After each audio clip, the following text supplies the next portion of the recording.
hipoglikemi. Kalau misalnya hipoglikemi, nah ini hati-hati karena bisa drop pada saat puasa. Jadi harus dilakukan evaluasi dulu gitu ya. Nah, kemudian ada yang kelompok kedua. Yang kelompok kedua itu yang hiperglikemi. Hiperglikemi itu adalah peningkatan gula darah sampai dengan di atas 180. Kalau gula darahnya tinggi sekali sampai di atas 180 sampai 300, nah ini hati-hati gitu ya. Hati-hati kenapa? Karena kalau misalnya pasiennya gula darahnya tinggi sekali, nah ini bukan gulanya saja yang tinggi gitu ya. Gula darah yang tinggi ini bisa menyebabkan kondisi dehidrasi. Ya, jadi gula darahnya itu akan menarik cairan, ya. Gula darahnya yang tinggi itu akan menarik cairan sehingga pasien itu makin sering buang air kecil gitu ya, sehingga makin poliuri. Nah, sehingga pasiennya jadi dehidrasi. Nah, kalau dehidrasi, pasien udah dalam keadaan dehidrasi karena hiperglikeminya ini, kemudian ditambah lagi puasa. Yang namanya puasa kan bukan hanya tidak makan tapi juga tidak minum. Nah, ini bahayanya gitu ya.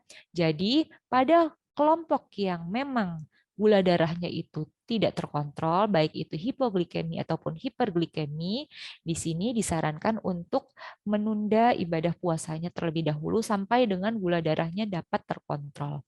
Ya, jadi makanya jadi sebelum puasa ini seharusnya sebisa mungkin gula darahnya itu diatur supaya bisa terkontrol, baik itu dengan makan ataupun obat-obatan diabetes mellitus. Ya, apabila sudah terkontrol, baik itu terkontrol dengan insulin, itu menjadi moderate risk, jadi resikonya jadi resiko sedang, atau dengan diet dan obat-obatan oral saja, jadi resikonya rendah.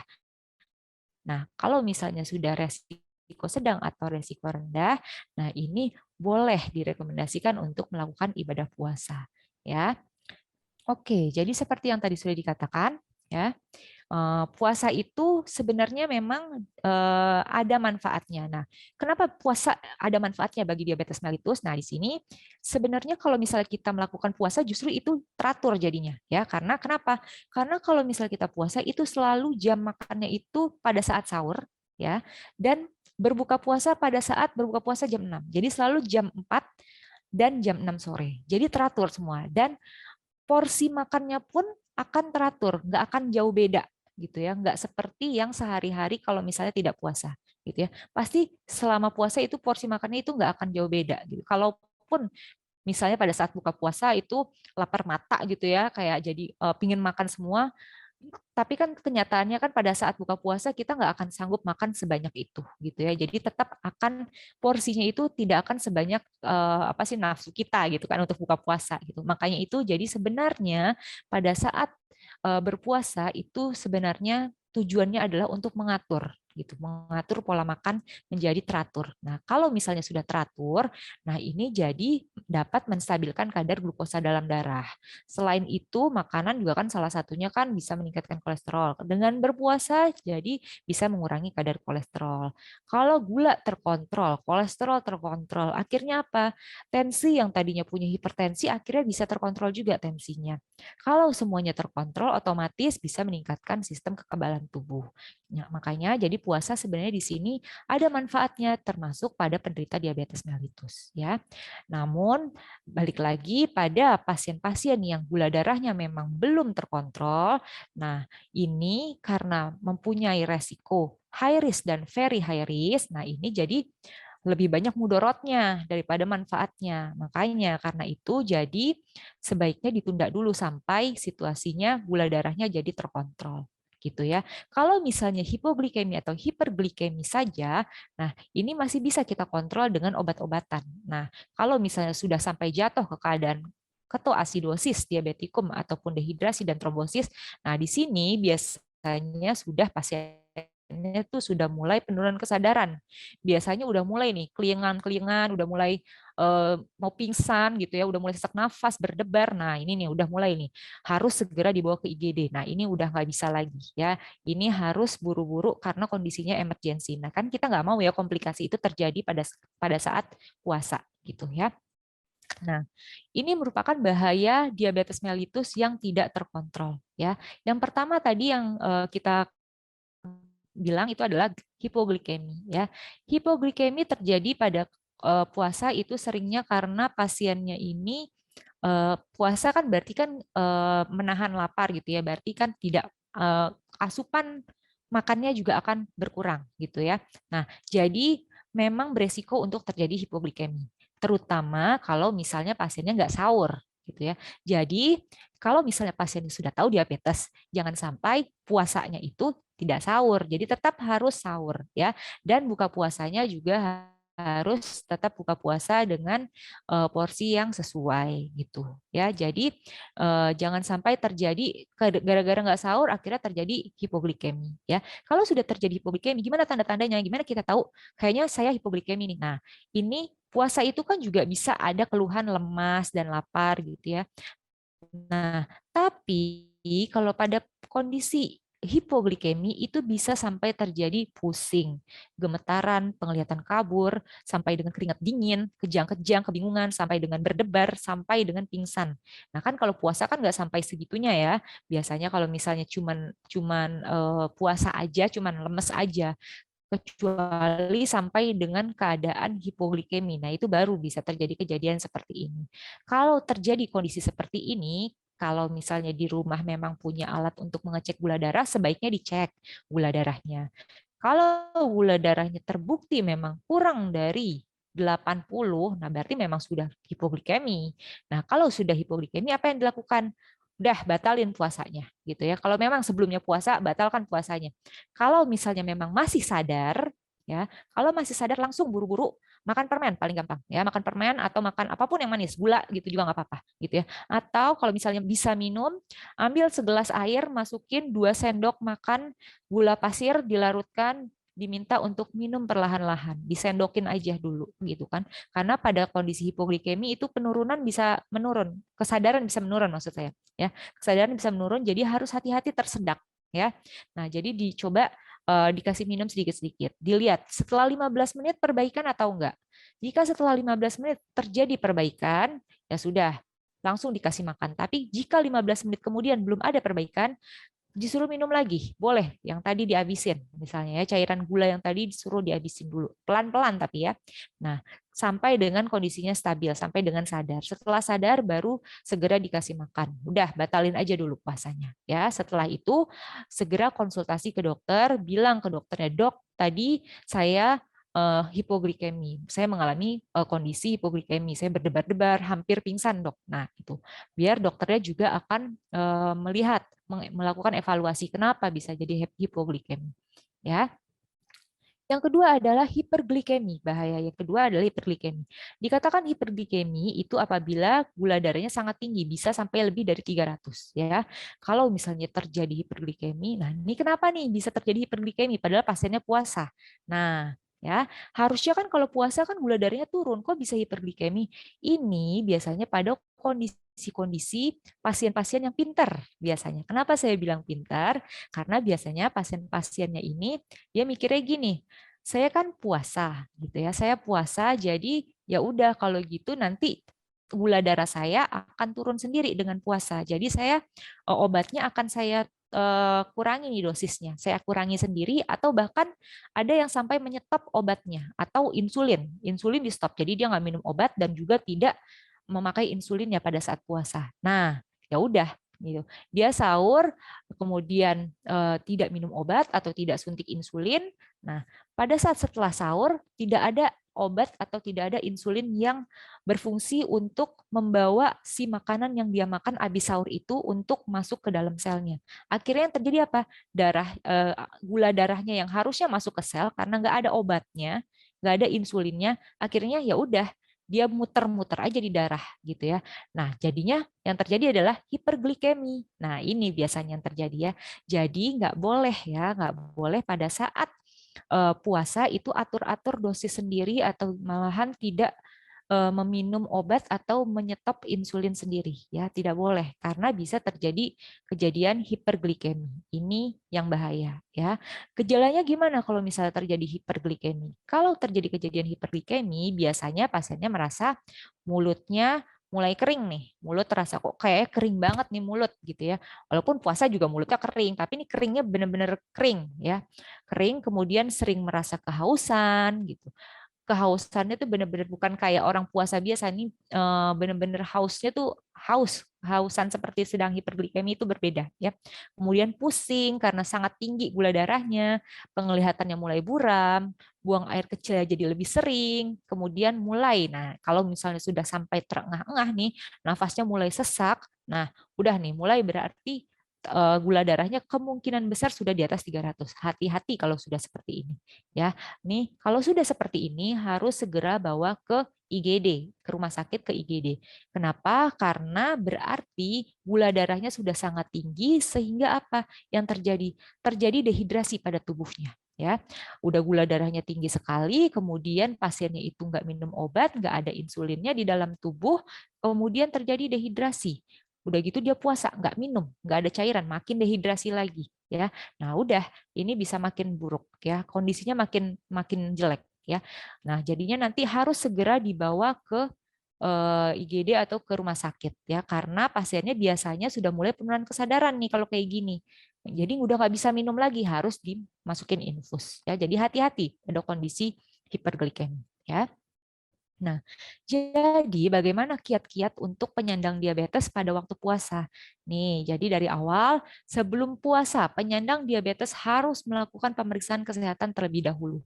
Ya, jadi akan di screening dulu ya, bagus atau enggak kesehatannya pasien-pasien diabetes itu ya. Kemudian akan dilakukan pemeriksaan kadar glukosa darah. Nah, di sini akan ditentukan kalau gula darahnya kurang dari 60 atau tinggi banget lebih dari 300 berarti hipo atau hiper ini sebaiknya puasanya dibatalkan ya, karena mudorotnya lebih banyak ya, bukan manfaatnya yang didapat malahan mudorotnya yang lebih banyak ya. Jadi ini harus hati-hati ya. Nah, nanti dokter akan melakukan penyesuaian dosis. Jadi sebelum puasa ini nanti akan dilihat lagi, dievaluasi selama puasa ini baiknya obatnya seperti apa, diminumnya bagaimana ya. Untuk insulin juga nanti akan diatur oleh dokternya gitu ya. Kemudian hindari makanan berbuka yang terlalu manis atau yang mengandung karbohidrat berlebih ya. Boleh, masih boleh buka puasa kan memang dengan yang manis ya, tapi ya jangan berlebih gitu ya. Jadi jangan langsung kalap udah gitu semua yang manis dimakan gitu ya. Kemudian menyegerakan berbuka dan usahakan makan sahur menjelang waktu imsak ya. Berbuka kan memang harus disegerakan ya. Nah, untuk sahur itu juga sebisa mungkin mendekati waktu imsak. Jangan jam 12 sudah sahur gitu. Karena begadang gitu misalnya ya, kemudian ya udahlah jam 12 saja sahurnya. Nah, itu jangan kalau misalnya diabetes ya. Harus mendekati menjelang imsak ya supaya masih ada cadangan glukosa untuk pada waktu puasa nanti. Ya, nah kemudian konsumsi makan malam dan sahur dengan prinsip piring model T. Nah ini kelihatan nggak ya model T-nya nih yang ada garis putus-putus merah ini? Artinya adalah nih nasinya porsinya adalah seperempat piring atau 25%. Ya, 25%-nya lagi itu adalah protein, mau ayam, mau ikan, pokoknya 25% ya, seperempat piring. Nah, untuk setengah piringnya itu terdiri dari sayur-sayuran dan buah-buahan gitu ya. Ini yang idealnya ya. Kemudian makanan berbuka dapat berupa buah-buahan, bisa kurma. Jadi boleh ya makan kurma. Kan kurma manis banget, nggak apa-apa ya. Asal jangan berlebih. Pisang, melon, pepaya. Jadi masih boleh makan makanan buah-buahan ini ya. Yang penting porsinya tidak berlebih ya. Kemudian dapat mengkonsumsi makanan selingan yang tidak terlalu manis menjelang tidur ya. Jadi masih boleh nih snacking. Boleh makan biskuit masih boleh gitu ya. Cuman jangan stoples juga dimakan gitu ya. Misalnya ya makan satu sampai 2 pieces atau 3 pieces itu masih boleh gitu ya. Jangan berlebihan juga atau makan bolu sepotong masih boleh gitu ya. Nah, kemudian hindari aktivitas fisik dan latihan fisik yang berlebih ya. Tapi juga jangan cuman diem aja gitu walaupun tidur ibadah gitu ya, dibilang tidur itu ibadah kalau misalnya puasa, tapi juga jangan kayak gitu juga, tetap juga harus latihan aktivitas fisik juga ya.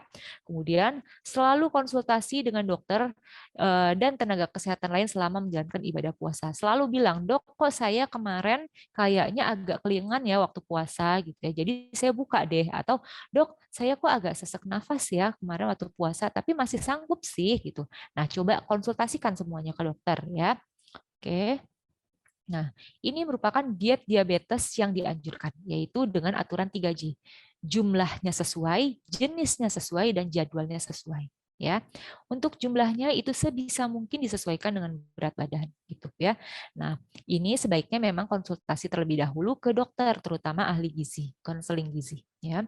Nah, kemudian untuk jenisnya tadi yang sesuai dengan model T tadi ya, yang 25% karbohidrat, 25% protein, 50% itu gabungan antara sayur-sayuran maupun buah-buahan ya. Untuk jadwal makannya sendiri, jika tidak puasa itu idealnya sebenarnya makannya 3 makan besar atau 3 makan utama, artinya adalah 3 makan misalnya makan pagi, siang, sore gitu ya. Nah, dan 2 kali sampai 3 kali makan selingan, artinya snacking gitu. Jadi sebenarnya pasien diabetes itu masih boleh makan snack ya, masih boleh snacking gitu di antara 2 waktu makan besar gitu ya, untuk mencegah terjadinya hipoglikemi. Ya, nah gimana kalau puasa? Kan siangnya kan tidak dapat makan utama, nggak apa-apa gitu ya. Jadi kalau misalnya puasa, yang tadinya 3 kali makan utama, jadi dihitungnya pada saat buka puasa itu kan makannya kan juga makan manis ya. Jadi makan makanan manis itu dihitung 3 kali makan. Jadi ya pada saat sahur, pada saat buka puasa itu, kemudian nanti biasanya setelah sholat isya gitu ya, terawih itu biasanya nanti kan ada makan makanan lagi. Nah gitu. Jadi itu sudah dianggap sesuai dengan 3 kali makan utama dan 3 kali makan 2 sampai 3 kali makan selingan. Karena selama puasa kan tidak ada selingan ya. Jadi masuknya ke makanan 3 kali makan utama saja gitu ya. Kemudian, nah ini merupakan diet yang harus dibatasi pada penderita diabetes mellitus. Apa aja dok pantangan kalau misalnya saya sudah diabetes nih? Yang pertama adalah yang mengandung banyak gula sederhana. Misalnya apa? Gula pasir, gula Jawa, gula aren, gula merah. Nah, gimana nih kalau misalnya mau makan kolak ya gitu atau cendol itu kan ada gula Jawanya, nggak apa-apa gitu ya. Nah, tapi jangan berlebihan, balik lagi, jangan berlebihan gitu ya gulanya. Kalau bisa dipisah dari yang non diabetes. Jadi kalau misalnya memang di keluarga ada yang diabetes gulanya dipisah. Jadi bisa dikurangi gula gula merahnya gitu ya. Sirup juga itu kalau bisa ya dikurangi lah, jangan terlalu manis ya. Selai, jelly, manisan buah, susu kental manis, es krim, kue-kue, dodol, bolu, coklat, dan lain-lain ini yang mengandung gula sederhana. Bukan di stop ya, bukan dilarang tapi dibatasi nih, lihat dibatasi ya. Jadi porsinya saja yang jangan berlebihan gitu ya. Jadi dibatasi ya. Masih boleh coba-coba sedikit, masih boleh gitu, tapi sedikit, sedikit aja ya. Nah, kemudian yang mengandung banyak lemak ini juga harus dibatasi ya. Misalnya semua makanan yang diolah dengan cara digoreng itu harus dikurangin ya. Kebetulan kan minyak goreng mahal nih, ya udah berarti pas dong gitu ya. Fast food juga ini, fast food ini sebaiknya dihindarilah gitu ya, karena dia mengandung banyak lemak ya. Kemudian yang mengandung banyak natrium. Nah, ini kayak ikan asin, telur asin, makan makanan kaleng, ini juga sebisa mungkin dikurangi gitu ya. Nah, untuk kalau misalnya sudah diabetes mellitus, ini merupakan tata laksana untuk diabetes mellitus. Baik itu non farmakologi, kalau non farmakologi itu berarti dietnya, pola hidup sehat ya. Jadi makan makanannya dan latihan fisik ya, maupun yang farmakologi. Farmakologi itu adalah obat-obatannya, baik itu obat oral ataupun suntik insulin ya. Kalau sudah dijalankan baik itu diet sehatnya, latihan fisiknya, dan juga obat-obatannya sudah dijalankan, dilakukan evaluasi gitu kan. Udah bener belum nih? Itu udah terkontrol belum nih diabetes saya, gula darah saya sudah terkontrol belum nih? Targetnya adalah gula darah terkontrol dan HbA1c kurang dari 7. Gula darah terkontrol itu berapa sih, Dok? Nah, gula darah terkontrol itu sesuai dengan tadi definisinya, diagnosisnya ya. Dibilang diabetes tadi kalau misalnya gula darah sewaktu lebih dari 200. Jadi, sebisa mungkin kurang dari 200 kalau yang sewaktu, atau gula darah puasa kurang dari 126 ya. Atau HbA1c. HbA1c yaitu di sini gula darah yang berikatan dengan darah ya. Gula yang berikatan dengan darah merah ya. Ini targetnya adalah kurang dari 7. Biasanya ini dicek 3 bulan sekali. Jadi jangan lupa kalau kontrol tanya ke dokternya. Dok, saya udah waktunya belum dicek untuk HbA1c gitu ya. Kalau misalnya sudah mencapai target, berarti gula darah Anda sudah terkontrol ya. Nah, kemudian bagaimana kalau misalnya puasa, cara minum obatnya? Nah, Ini, saat berpuasa dosis obat yang dikonsumsi sebaiknya tidak diubah. Ya, jadi bukan dosisnya yang diubah, ya, tapi yang disesuaikan adalah waktu minum obat atau suntik selama puasa. Ya, lihat di sini, jadwal minum obat diganti menjadi pada saat sahur, berbuka, dan sebelum tidur. Jadi yang tadinya siang-siang, misalnya 3 kali sehari ini minum obat, ya. Nah ini diganti jadi pada saat sahur, pada saat berbuka, dan sebelum tidur gitu ya. Kemudian kalau misalnya, dok saya bukan pakai obat, saya pakainya insulin. Nah di sini kan ada 2 insulin ya, ada 2 jenis insulin. Ada yang dapat insulin malam-malam aja sebelum tidur.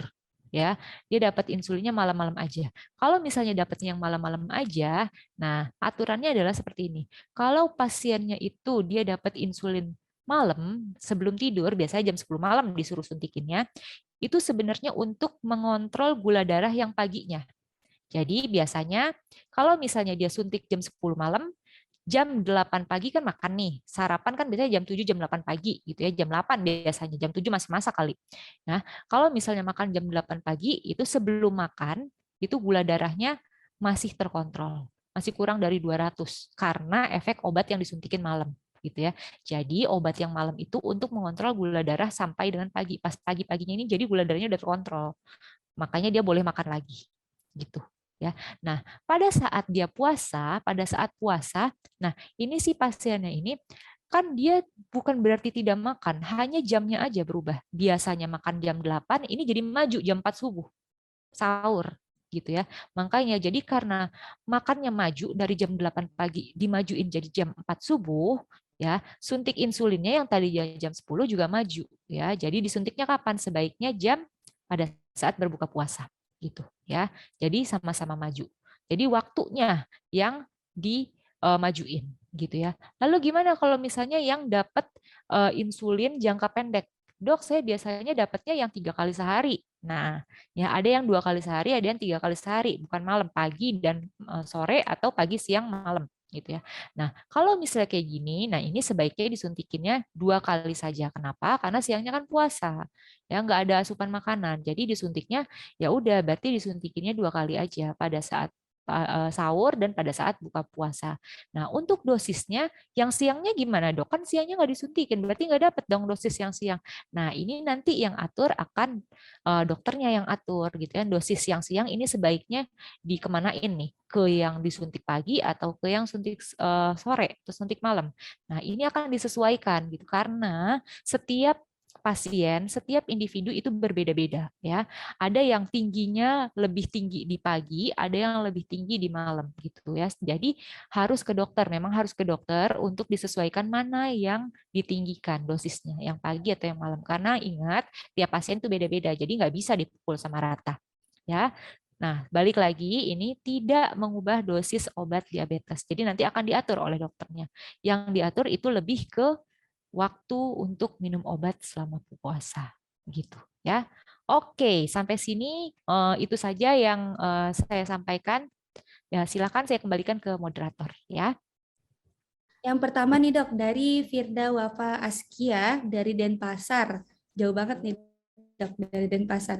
Selamat pagi dokter Alfira, izin bertanya. Dok, apakah ibu hamil dengan diabetes gestasional masih memungkinkan dan diperbolehkan untuk berpuasa selama Ramadan? Dan apakah makanan dan hal-hal apa saja agar dapat berpuasa dengan aman dan lancar? Terus pertanyaan kedua, apakah berpuasa dan diet sehat bagi penderita diabetes bisa dilakukan secara bersamaan dan benarkah mengganti gula pasir dengan madu jauh lebih aman untuk dikonsumsi? Terima kasih banyak, dok. Mungkin boleh langsung dijawab, dok.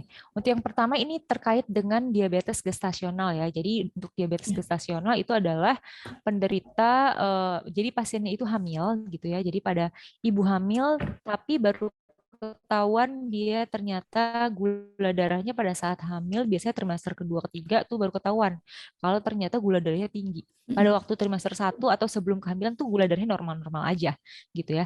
Nah, makanya jadi didiagnosis diabetes gestasional. Nah, jadi kalau misalnya terjadi diabetes gestasional, ini merupakan salah satu indikasi untuk pemakaian insulin gitu, yang artinya gula darahnya itu sudah harus dikontrol dengan insulin.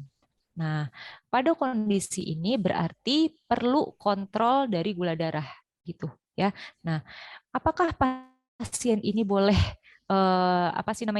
berpuasa atau enggak gitu ya. Kalau misalnya gula darahnya itu terkontrol ya, terkontrol, nah itu masih boleh puasa.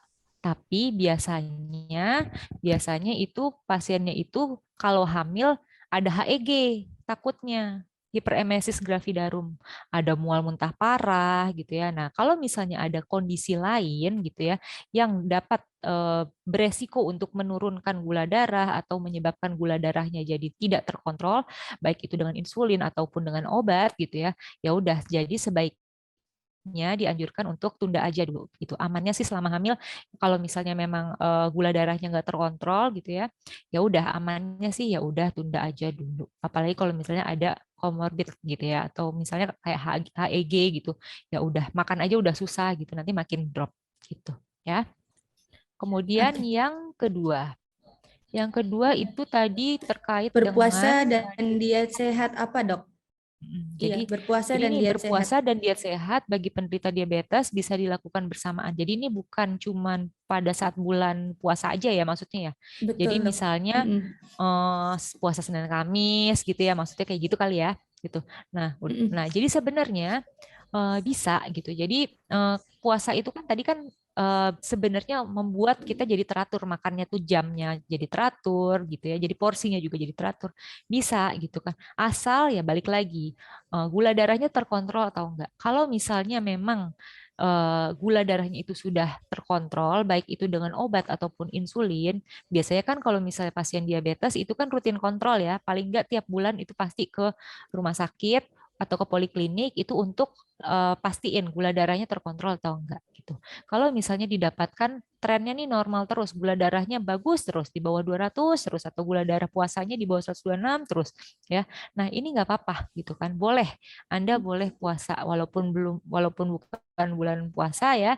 Puasa Senin Kamis nggak apa-apa gitu ya. Bagus. Nah, kemudian apakah bisa dilakukan bersamaan dengan diet sehat ya tadi ya, diet sehat. Iya, bisa. Jadi Iya, Dok, sekalian diet sehat.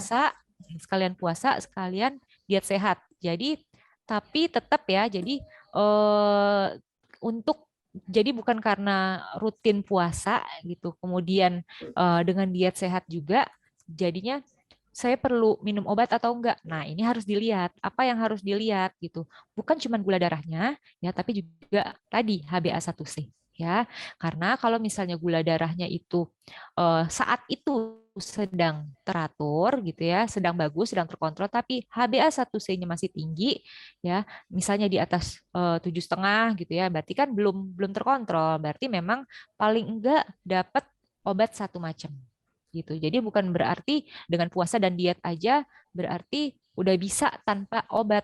Syukur-syukur udah bisa ada gitu. Jadi ada juga diabetes yang bisa terkontrol dengan diet dan puasa aja juga ada. Cuman biasanya kalau misalnya pasiennya itu ada komorbid, misalnya sudah ada sakit jantung, atau dia ada kolesterol, atau lansia gitu ya, atau ada sakit ginjal, atau sakit-sakit yang lain, itu biasanya udah nggak bisa cuman dengan diet dan puasa aja, minimal dengan satu obat gitu ya. Hmm. Jadi nggak bisa cuman dengan diet atau puasa aja gitu ya. Jadi harus semuanya dievaluasi gitu ya. Baik. Dok, ini tapi Kemudian bertanya nih, gula pasir dengan madu, mengganti gula pasir dengan madu jauh lebih aman untuk dikonsumsi, itu benar atau enggak, Dok? untuk gula pasir diganti dengan madu itu boleh. Jadi Mm-mm. madu itu kan sebenarnya obat juga ya gitu. Tapi harus dipastikan madunya itu benar-benar madu. Bukan Hmm. takutnya madunya itu udah dicampur pakai gula gitu kan, ada nih sekarang apa sih namanya, takutnya ada madu-madu yang udah campuran-campuran. Nah, itu hati-hati. Kalau misalnya memang dapat Hmm. memastikan itu memang madu asli, nggak apa-apa Mm-mm. gitu, boleh Jadi ya, asal memang jangan madu murni campuran. ya, Dok ya? Ya, madu murni gitu Baik, ya. terima kasih dokter untuk jawabannya. Dok, selanjutnya dok ya pertanyaan kedua nih dok dari Imam Susilo dok di Tangerang. Dok, izin bertanya, makanan berbuka yang cocok untuk dan tepat untuk penderita diabetes apa dok? Terus satu lagi, saya pernah beli sirup Tropicana dok, kan rasanya manis. Nah, walaupun no sugar, tapi rasanya manis, apakah aman dok untuk dikonsumsi bagi penderita diabetes? Oke. Mungkin boleh langsung dijawab dok. Yang pertama tadi kan makanan berbuka yang apa nih? Makanan berbuka Tepat. apa yang tepat untuk penderita diabetes Iya, gitu ya. betul, Dok. Untuk Iya, makanan Dok. berbuka untuk penderita diabetes sama seperti yang tadi ya. Jadi kalau dari jumlah ya itu tetap pakai yang model T tadi. Jadi satu piring ya, Hmm. piring bulat, kemudian dibagi jadi T gitu Mm-mm. ya. Jadi yang karbohidratnya gitu 25%, 25%-nya protein, 50%-nya itu kombinasi antara sayur-sayuran dan dan buah-buahan. Itu untuk jumlahnya ya. Nah, pada saat puasa gitu ya, baik itu untuk buka dan sahur itu sama kayak gitu. Jadi tetap harus makan nasi. Jadi jangan jangan pada saat berbuka nggak makan nasi tapi makan cemilan yang banyak ya. Itu berarti kan nggak sehat gitu kan, jenisnya itu udah salah gitu ya. Tetap harus makan nasi gitu ya. Nasinya tetap harus ada, atau kalau misalnya memang bukan nasi, apa misalnya kentang gitu ya. Karbohidrat yang lain. Intinya karbohidrat tetap harus ada 25% gitu ya. Kemudian protein juga tetap harus ada. Proteinnya mau apa? Mau ikan, mau ayam boleh. Tapi hindari yang tadi, yang tinggi lemak. Misalnya goreng-gorengan gitu ya. Yang digoreng maksudnya ya. Udah gitu yang misalnya kayak jeroan-jeroan gitu ya. Misalnya kayak apa? Ati, udah gitu apalagi kuning telur gitu ya. Kalau misalnya pun mau makan telur, yang bagus itu adalah putih telur karena tinggi albumin ya. Kalau kuning telur itu kan kebanyakan kolesterolnya. Kalau Mm-mm. misalnya emang nggak enak, putih aja gitu kan ya udah boleh tapi dikurangin setengahnya aja misalnya kayak gitu. Ya, kayak gitu. Untuk buah-buahan dan sayur-sayuran justru itu yang diperbanyak kayak gitu ya. Baik, terima kasih dokter. Itu yang lagi yang kedua dok. Kalau Mm-mm. misalkan sirup tropikananya Oh iya, no Tropicana. sugar dok, tapi rasanya kan tetap manis. Mm. Apakah tetap aman dok untuk dikonsumsi bagi penderita diabetes dok? Mm-mm. Jadi yang namanya sirup tropicana itu kan sebenarnya sama ya. Jadi dia pengganti Mm-mm. gula, cuman jenisnya itu berbeda. Jadi kalau misalnya gula yang gula pasir itu glukosa Mm-mm. namanya.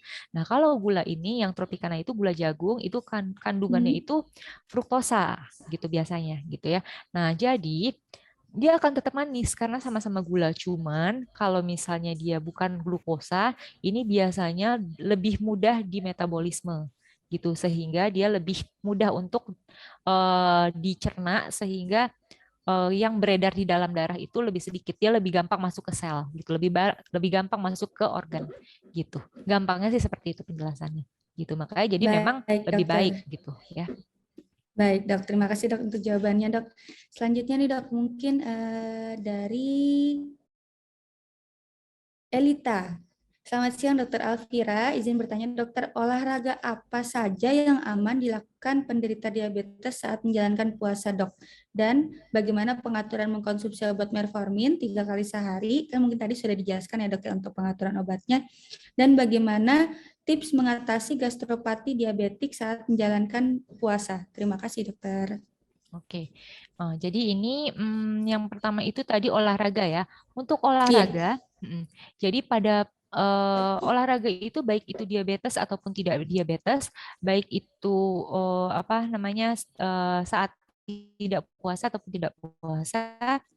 Nah, itu biasanya dianjurkan minimal itu adalah kalau misalnya tidak puasa, ya. Kalau tidak puasa itu minimal seminggu 3 kali olahraganya, intensitas ringan sampai dengan sedang. Intensitas ringan sampai dengan sedang itu contohnya adalah jalan, ya jalan santai, kemudian jogging, ya kemudian bersepeda, berenang itu masih yang grade sedang gitu ya. Jadi itu intensitas sedang. Nah, olahraga-olahraga seperti itu disarankan itu 2 sampai 3 kali seminggu paling enggak.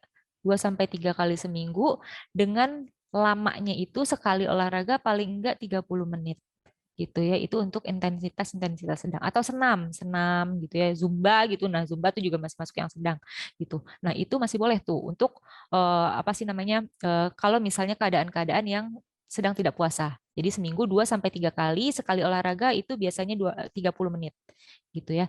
Kalau dalam keadaan puasa, nah itu yang biasanya dilakukan apa sih namanya seminggu itu 3 kali bisa dikurangin. Bisa dikurangin misalnya jadi yang biasanya 30 menit itu bisa dikurangin jadi 20 menit misalnya gitu ya.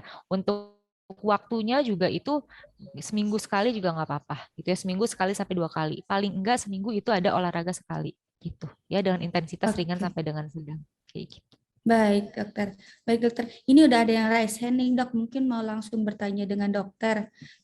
Saya persilakan dulu ya, dok ya nih. Hermawan Sudarsono. Bapak Hermawan Sudarsono mungkin mau langsung bertanya dengan dokter Alvira. Boleh dulu dibuka ininya, videonya. Halo dokter. Ya, Ya, Bapak. boleh dibuka dulu videonya, Bapak. Ya, bentar.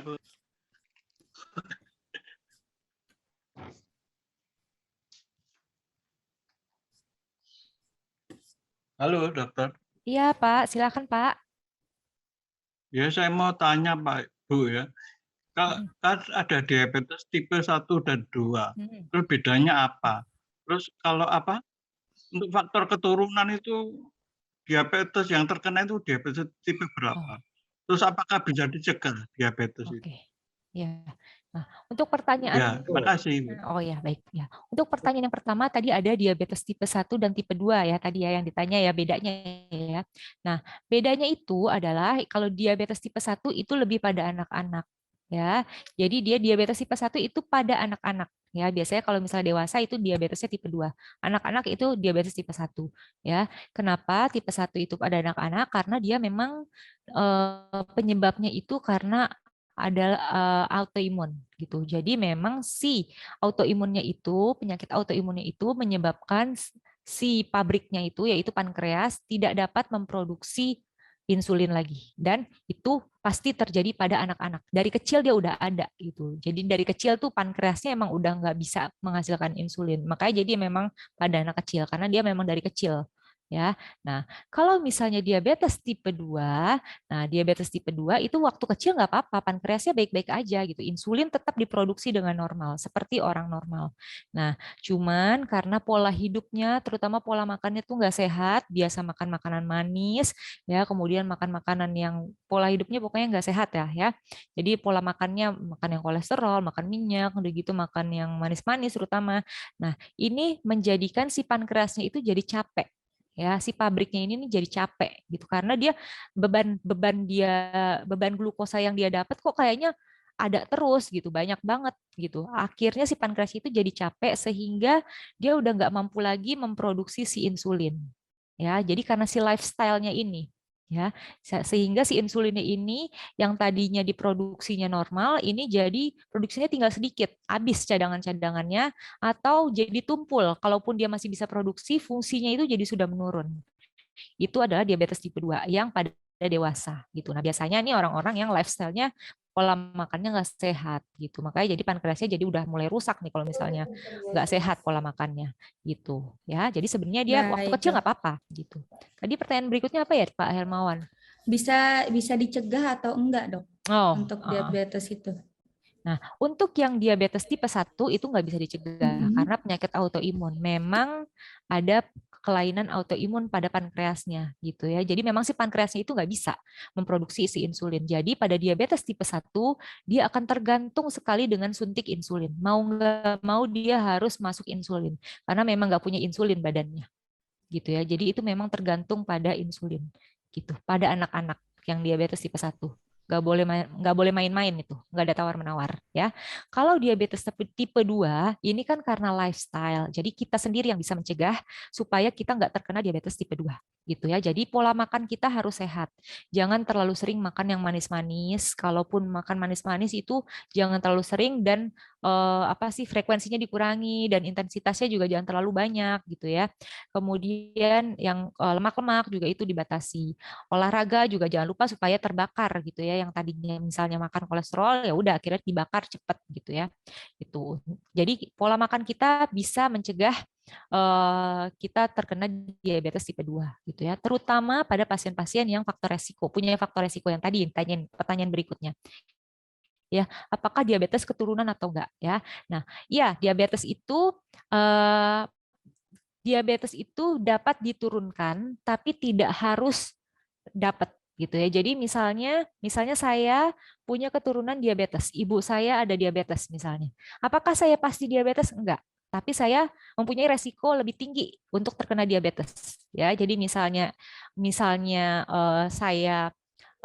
ibu saya nggak punya diabetes, ya udah saya nggak punya resiko diabetes. Tapi kalau misalnya saya makan yang nggak benar, bisa kena diabetes ya.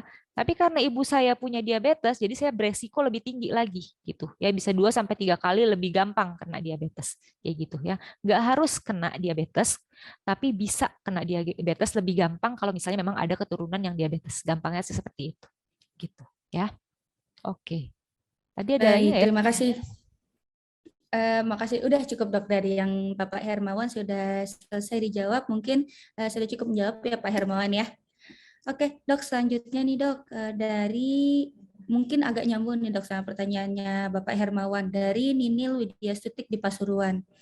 Yang pertama, dok, pada pasien anak yang mengalami DM tipe 1, apakah ada kriteria khusus untuk menjalankan puasa dok? Maksudnya dia aman atau enggak untuk menjalankan puasa? Terus yang kedua, selama berpuasa, untuk pengecekan gula darahnya itu seberapa rutin? Kan tadi mungkin di presentasi dokter ada pengecekan gula darah rutin ya dok ya? Seminggu sekali atau bagaimana dok? Terus yang ketiga, kalau untuk konsumsi susu khusus diabetes, sebaiknya dikonsumsinya itu saat sahur atau berbuka puasa dok? Terima kasih dokter. Oke. Ya, untuk pertanyaan yang pertama, ini diabetes tipe 1, berarti memang sudah terdiagnosis ya anaknya ini. Iya. Jadi kita ngomong diabetes tipe 1 tuh kasih anak. Dari anak tuh udah ketahuan diabetes ya. Jadi si anaknya ini atau misalnya sudah dewasa tapi dia sudah diabetes lama dari anak-anak. Nah, pasti dia rutin menggunakan insulin ya. Nah, kalau misalnya memang dia bisa mengkontrol gula darahnya, seharusnya sih boleh kalau terkontrol dengan insulin. Kenapa? Karena kan tadi masuknya ke yang resiko sedang, moderate gitu ya. Terkontrol dengan insulin masuknya ke resiko sedang gitu ya. Bukan berarti tidak ada resikonya. Dia tetap beresiko, tapi resikonya sedang karena terkontrol dengan insulin gitu ya. Tapi resiko ringan dan sedang itu masih boleh untuk melakukan puasa ya. Syaratnya itu dia cuman terkontrol, gula darah terkontrol baik itu dengan obat atau dengan insulin. Nah, kalau dia diabetesnya tipe 1 berarti dia terkontrolnya dengan insulin. Selama dia terkontrol dengan insulin boleh berpuasa ya. Untuk penggunaan insulinnya pada diabetes tipe 1, nah ini harus dikonsultasikan ke dokter karena harus dilihat tuh gula darahnya apa sih namanya tren gula darahnya tuh harus dilihat selama yang terkontrol itu yang harus diwaspadai yang mana gitu ya, yang pagi atau yang siang atau yang malam gitu ya. Nah, lanjut untuk yang pertanyaan keduanya ya, soalnya berkaitan Iya, pengecekan gula darahnya dok pengecekan gula seberapa darahnya. rutin Iya. saat Kalau puasa? misalnya saat puasa ya intinya ya, pengecekan Iya. gula darah saat puasa. Nah, sebenarnya kalau misalnya sudah terkontrol gitu ya, kalau sudah terkontrol itu nggak harus sering-sering cek gula darah gitu ya, nggak harus sering-sering cek gula darah ya. Paling enggak itu kalau misalnya benar-benar sudah terkontrol, bahkan bisa sebulan sekali aja nggak apa-apa gitu. Tapi kalau misalnya emang belum terkontrol, apalagi dia lagi puasa ya, kalau lagi puasa, nah ini memang bisa dianjurkan lebih sering, terutama kalau misalnya memang punya alatnya gitu, alat untuk mengecek gula darah yang di jari itu ya. Nah, kapan diceknya? Kapan diceknya? Ini paling baik adalah sebelum makan sahur ya. Jadi sebelum makan sahur, jadi kita tahu nih kita boleh puasa apa enggak ya. Kalau sebelum makan sahur ternyata gula darah kita terlalu tinggi atau terlalu rendah, nah ini kan berarti kan harus warning nih. Jangan-jangan kita harus nunda dulu puasanya gitu ya, karena harus dikontrol dulu ya. Dan kedua, setelah buka puasa ya, setelah buka puasa atau setelah sholat tarawih nggak apa-apa gitu ya, itu nggak apa-apa buat dilihat gitu ya. Nah ini tapi pada saat dia azan gitu ya, maksudnya pada saat dia azan tapi belum makan gitu, jadi menjelang azan belum makan, dia dicek dulu jadi ketahuan gitu ya. Jadi kira-kira jam 5 kan belum azan ya, jam 5 sore kan belum azan, nah itu dicek dulu gula darahnya berapa. Oh ternyata dengan puasa gula darahnya turun atau bagus gitu ya. Kalau misalnya bagus ya udah berarti terkontrol, dengan puasa juga aman gitu ya. Nah ya udah, nah terus apalagi ya, apalagi tadi pertanyaannya. Dan terakhir tadi kalau untuk konsumsi susu khususnya dok, yang susu khusus diabetesnya itu saat sahur atau saat buka puasa dok?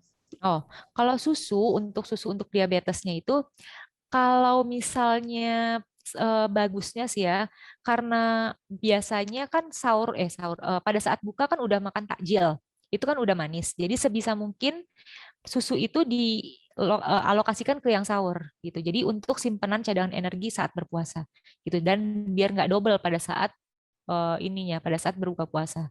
Karena biasanya buka puasa kan pinginnya kan makan takjil ya gitu. Jadi ya udah susunya taruhnya yang di pagi aja pada saat sahur sebaiknya gitu ya. Baik, dokter. Mungkin ini yang pertanyaan dari Ibu Nini Lydia Stutik, olahraga ringan apa yang direkomendasikan, kan tadi sudah dijawab ya dokter, Ya. bersamaan dengan yang pertanyaan sebelumnya. Dok, mungkin untuk pertanyaan terakhir kali ya dok ya, karena kan mengingat waktu juga nih dok, udah masuk azan zuhur juga. Mungkin dari Karinda nih. Karinda mau bertanya langsung nih dengan dokter Alfira sebagai penutup untuk sesi tanya jawab kita. Mungkin boleh dibuka kameranya. Mbak Karinda. Iya, kameranya boleh dibuka. Oke, boleh langsung bertanya dengan dokter Alfira ya. Ya.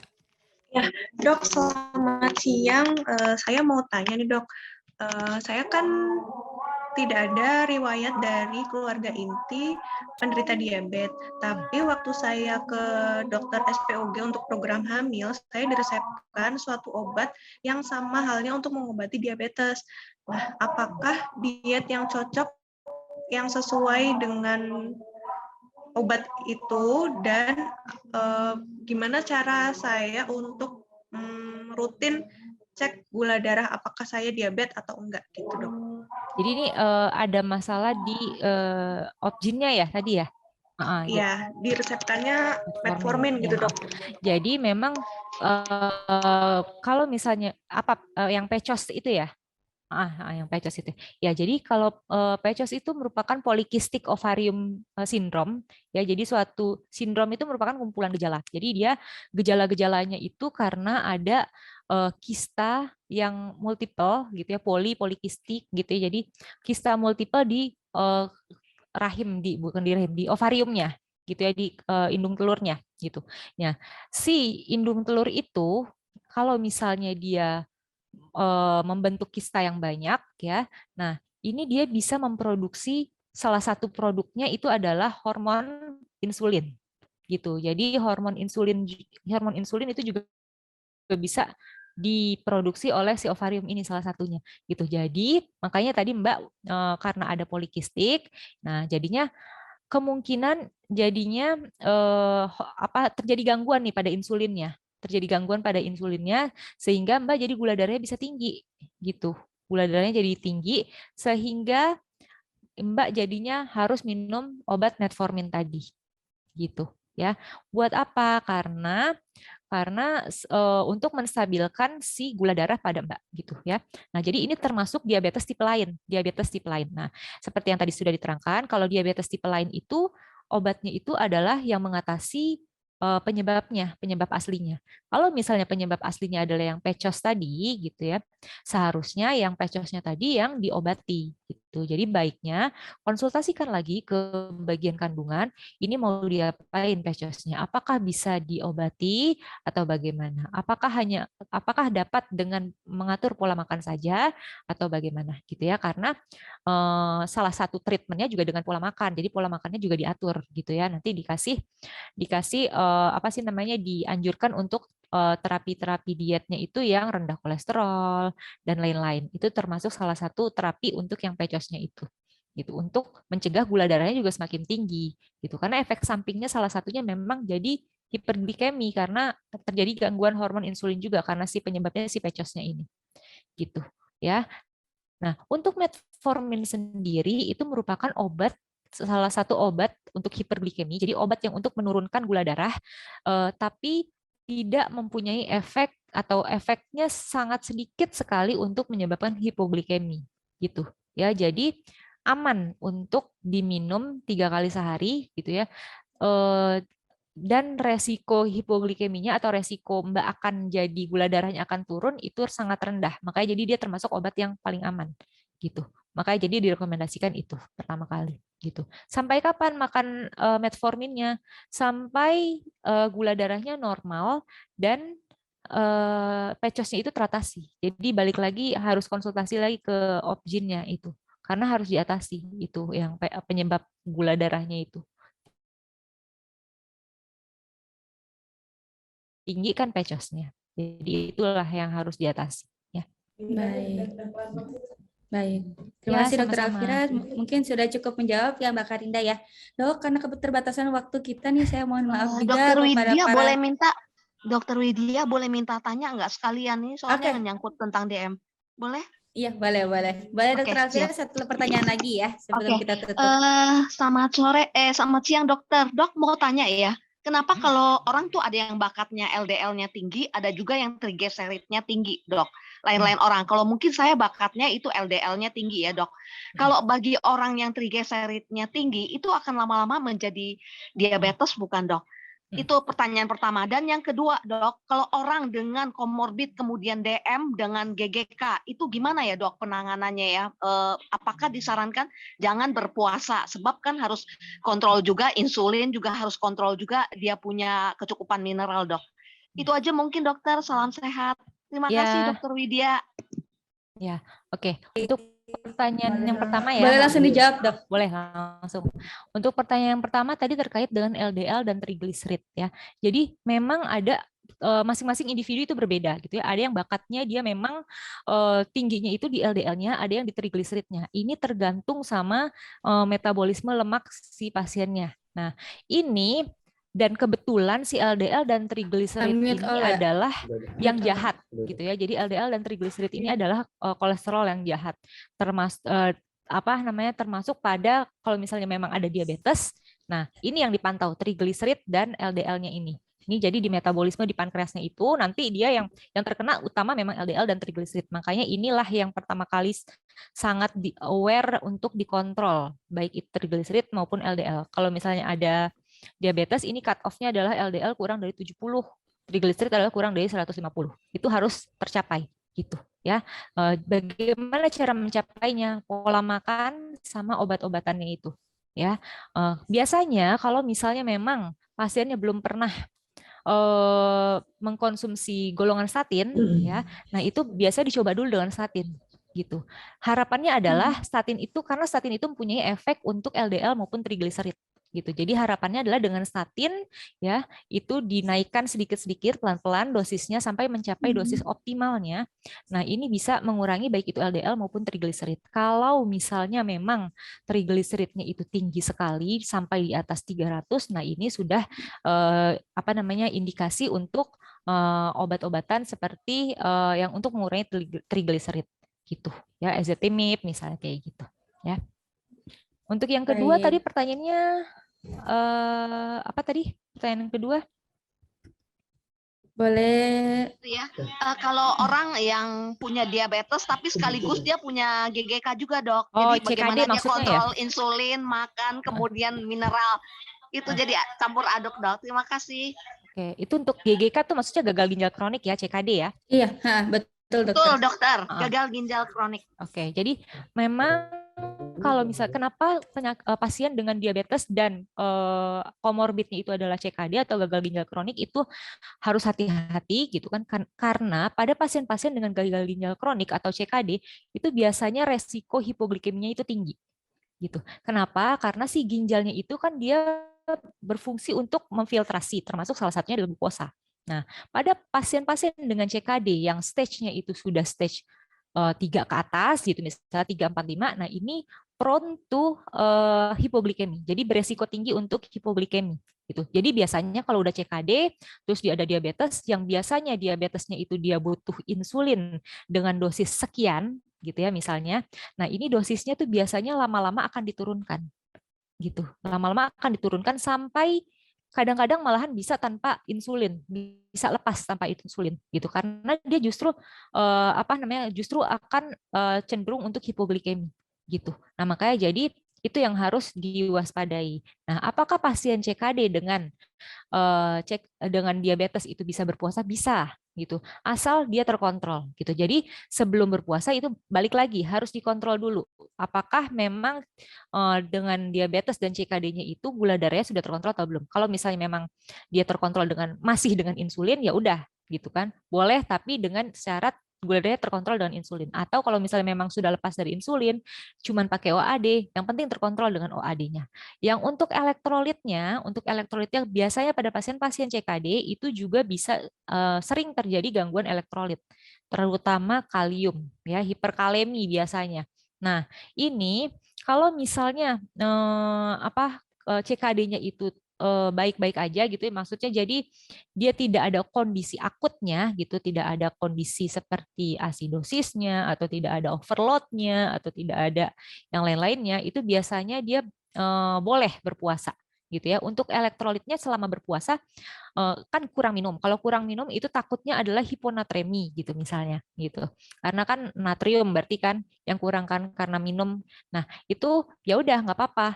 Biasanya sih kalau misalnya natrium itu tidak terlalu berefek ya. Maksudnya CKD itu biasanya lebih ke kalium gitu. Jadi kalau misalnya natrium itu enggak, kecuali kalau misalnya memang ada keluhan gitu.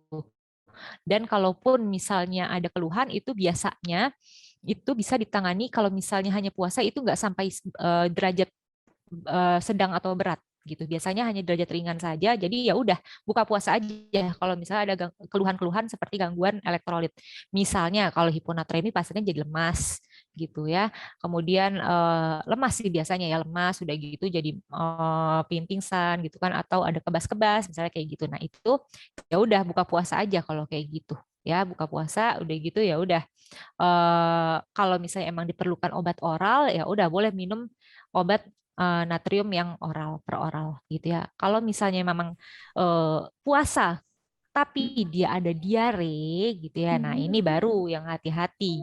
Kalau diare kan berarti kan bisa keluar, bisa natriumnya keluar, bisa kaliumnya juga yang hilang gitu kan. Nah, ini baru yang hati-hati. Apalagi dia ada CKD gitu. Nah, ya udah ini yang harus hati-hati. Kalau misalnya yang kurang itu kalium, nah ini yang lebih hati-hati. Kenapa? Karena bisa gangguan irama jantung. Nah, kalau sudah seperti itu, nah kalau memang ada faktor resiko jantung, nah itu harus mendingan dibatalin, ditunda gitu. Tapi kalau misalnya nggak ada, biasanya keluhan belum ada gitu ya, keluhan dia merasanya baik-baik aja ya udah nggak apa-apa. Tapi kalau misalnya ada keluhan kok kayaknya berdebar ya, batalin aja. Kemungkinan ada gangguan pada irama jantung karena kaliumnya kurang ya, terutama kalau misalnya CKD gitu. Ya udah berarti tambahin obat oral aja dulu gitu ya. Baik. Baik dokter, terima kasih dokter untuk jawabannya. Mungkin yang tadi bertanya sudah cukup jelas ya untuk jawabannya. Mungkin karena waktu kita juga sudah memasuki udah terbatas nih dok. Nanti untuk para peserta webinar, kalau masih ingin bertanya dengan dokter Alfira, boleh langsung konsultasi online boleh ya dok ya di RS Mata Delima Serpong. Bisa konsultasi online dengan dokter Alfira atau datang langsung berkunjung ke RS Mata Delima Serpong untuk bertanya seputar masalah kesehatan, bisa dengan gula atau hipertensi ya dok ya. Oke dokter, mungkin sebelum kita masuk ke pengumuman nih dok, dari beberapa pertanyaan tadi yang sudah saya lontarkan ke dokter, boleh dok dipilih satu penanya terbaik. Untuk penanya terbaik mungkin yang sudah bertanya nanti, ya. Yang itu tadi kali ya, yang pecos tadi kali ya. Baik, oke berarti itu tadi Karinda ya. Karinda ya. Oke, selamat Karinda. Nanti untuk yang memenangkan hadiah pertanyaan juga nanti diundi untuk keduanya. Jadi satu orang sudah dipilih oleh Dr. Alfira langsung, yaitu atas nama Karinda yang bertanya mengenai PCOS dan obat metformin ya dok ya. Baik dok, sebelum kita tutup, mungkin ada sepatah dua kata nih dok untuk para peserta webinar, apalagi yang penyandang diabetes berpuasa di bulan Ramadan ini. Silakan dokter. Ya, terima kasih. Jadi saya ambil kesimpulan aja langsung ya. Jadi untuk para diabetisi ya, jadi kalian jangan sedih ya. Untuk para diabetisi jangan sedih karena tetap boleh menjalankan ibadah puasa ya, karena memang dianjurkan dalam agama. Tapi balik lagi kalian harus kontrol gula darahnya. Jadi sebisa mungkin harus dikontrol dulu dari awal gitu ya, dari awal sebelum puasa. Sebelum sahur gitu, jadi harus periksa dulu gula darahnya. Kalau misalnya sudah terkontrol, silahkan berpuasa. Kalau misalnya ada keluhan pada saat puasa ya, nah siang atau sorenya sebelum buka itu sudah ada keluhan, segera tunda saja gitu ya, karena takutnya itu malahan mudorotnya malahan yang lebih besar gitu ya. Tunda, cek langsung ke dokter. Ada apa nih gitu ya, apakah ada gangguan atau tidak gitu. Oke, itu saja.